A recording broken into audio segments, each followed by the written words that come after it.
Everyone, welcome back to my channel. So student, आज हम करेंगे क्लास 9 फिजिक्स का चैप्टर नंबर 3 की MCQ. So chapter first and chapter 2 की एमसीक्यू हमने कर लिए हैं। होप सो आपने वो वीडियो देख लिए हैं। ये एमसीक्यू बहुत ही इंपॉर्टेंट है। अगर आपने चेक नहीं किए तो डिस्क्रिप्शन बॉक्स में उसका लिंक है, उसमें जाकर देख लीजिए। अदरवाइज प्ले इसमें भी आप देख सकते हैं। फर्स्ट है student, gravitational force is. Gravitational force weakest force है, स्ट्रॉन्गेस्ट फोर्स है, शॉर्ट रेंज फोर्स और नॉन सेंटर फोर्स। तो जो हमारी ग्रेविटेशनल फोर्स रहती है स्टूडेंट, वो हमारी वीकेस्ट फोर्स होती है।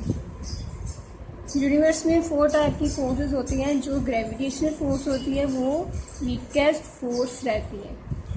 एंड स्टूडेंट, जैसे कि मैं हर वीडियो में बोलती हूँ कि जब भी आप चैप्टर की एमसीक्यू करते हैं तो चैप्टर की इंट्रो ज़रूर पढ़कर आएँ, चैप्टर के बेसिक ज़रूर क्लियर करें। देन आपसे एमसीक्यू अच्छे से सॉल्व हो पाएंगे, सभी सही सॉल्व होंगे। ठीक है, अगर आप सीधा एमसीक्यू पकड़ोगे तो आप रट्टा मारना शुरू कर दोगे और इसका कोई भी बेनिफिट नहीं होने वाला। और हम हर वीडियो में हर एमसीक्यू की डिटेल में स्टडी करते हैं। मैं कोशिश करती हूँ कि आपको हर एमसीक्यू अच्छे से क्लियर हो पाए। सो हमारा जो सेकंड एमसीक्यू है वो है Newton's law of gravitation is valid.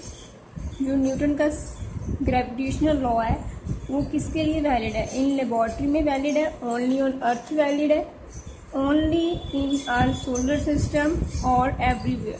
So the right option is everywhere Newton's gravitation law is valid. Correct. Next है the weight of body of mass 5 kg। Body का मास गिवन है और हमें wait find करना है। There is difference between mass and weight, और इसका difference भी जरूर पढ़कर जाना। फॉर एग्जाम के डिफरेंस जरूर पूछा जाता है, what is difference between weight and mass. So इस क्वेश्चन में हमें वेट फाइंड करना है और मास हमें गिवन है। तो वेट का बेसिकली फॉर्मूला आता है weight is equal to m into g. Clear. तो मास हमें गिवन है 5 और जी की वैल्यू रहती है 9.8। तो अगर आप इसे मल्टीप्लाई करोगे स्टूडेंट तो आपके पास राइट ऑप्शन आएगा 49 newton. So fourth is the acceleration due to gravity. Acceleration due to gravity के बारे में पूछा गया है तो उसकी क्या प्रॉपर्टी है? Acceleration due to gravity has same value everywhere in space? No.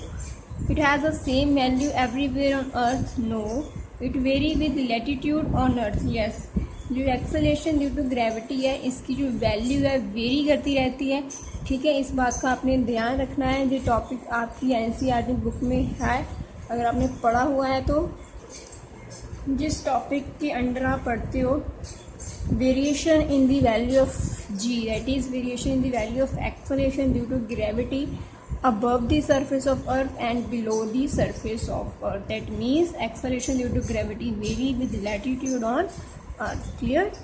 So fifth is the value of g was first determined experimentally by।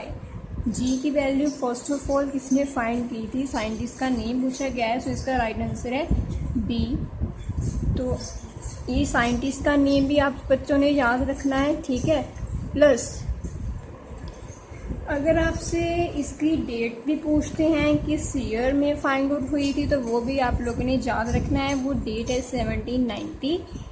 ठीक है, वो डेट आपने याद रखनी है। और ये इंग्लिश साइंटिस्ट था, ही वॉज इंग्लिश साइंटिस्ट, ये आप लर्न कर लेना। Clear. So now we move to our next MCQ. Next है according to Kepler's law. Kepler's के लॉ आपने पढ़ रखे होंगे। The relationship between T, capital T, that is time period of revolution of planet, and R, that is semi major axis of the ellipse. इसका right answer है option number D. Correct. अगर आप मुझसे पूछें कि डी कैसे है, because generally क्या करते हैं स्टूडेंट, कैपिलर का जो थर्ड लॉ है, कैपिलर थर्ड लॉ रिमेंबर कर लेते हैं T square directly proportional to R cube. तो वो जी वाली ऑप्शन फाइंड आउट करेंगे तो हम देख सकते हैं T square directly proportional to R cube, तो इसमें कोई भी नहीं है। तो जनरली हमें इसको कन्वर्ट करना है इस फॉर्म में। कैसे करेंगे? अगर हम इसका क्या कर दें, स्क्वायर रूट कर दें। अगर हम इसका स्क्वायर रूट करेंगे बोथ साइड, तो देखो स्टूडेंट, मैथ के स्टूडेंट तो हो ही गया, अगर हम इसका स्क्वायर रूट लेंगे, ठीक है, तो स्क्वायर से स्क्वायर रूट कैंसिल हो गया, देन हमारे पास क्या बचा, T, we are left with only T, and ये आर की क्यूब है और स्क्वायर रूट है, और इसको हम लिख सकते हैं 3/2। तो इसलिए हमारा राइट ऑप्शन क्या आ गया, T directly proportional to R 3/2। Hope so आपको क्लियर होगा। सो नेक्स्ट है the value of g is 0। जो जी की वैल्यू है कहाँ 0 रहती है, तो इसका राइट आंसर है at the centre of earth. Clear, D was a right option.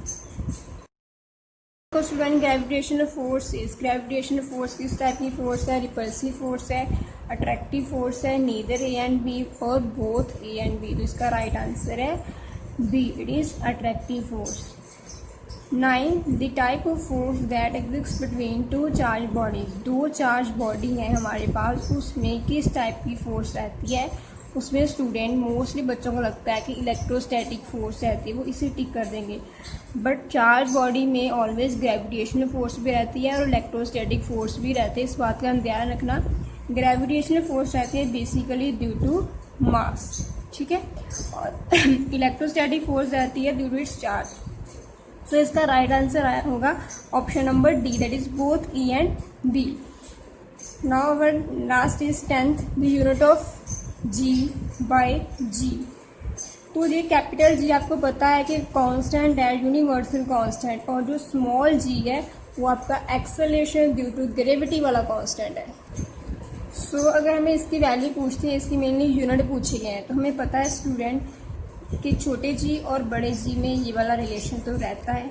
Clear, और हमें पूछा गया है बड़ा जी डिवाइडेड बाय छोटा जी, ठीक है, कैपिटल जी ओवर स्मॉल जी।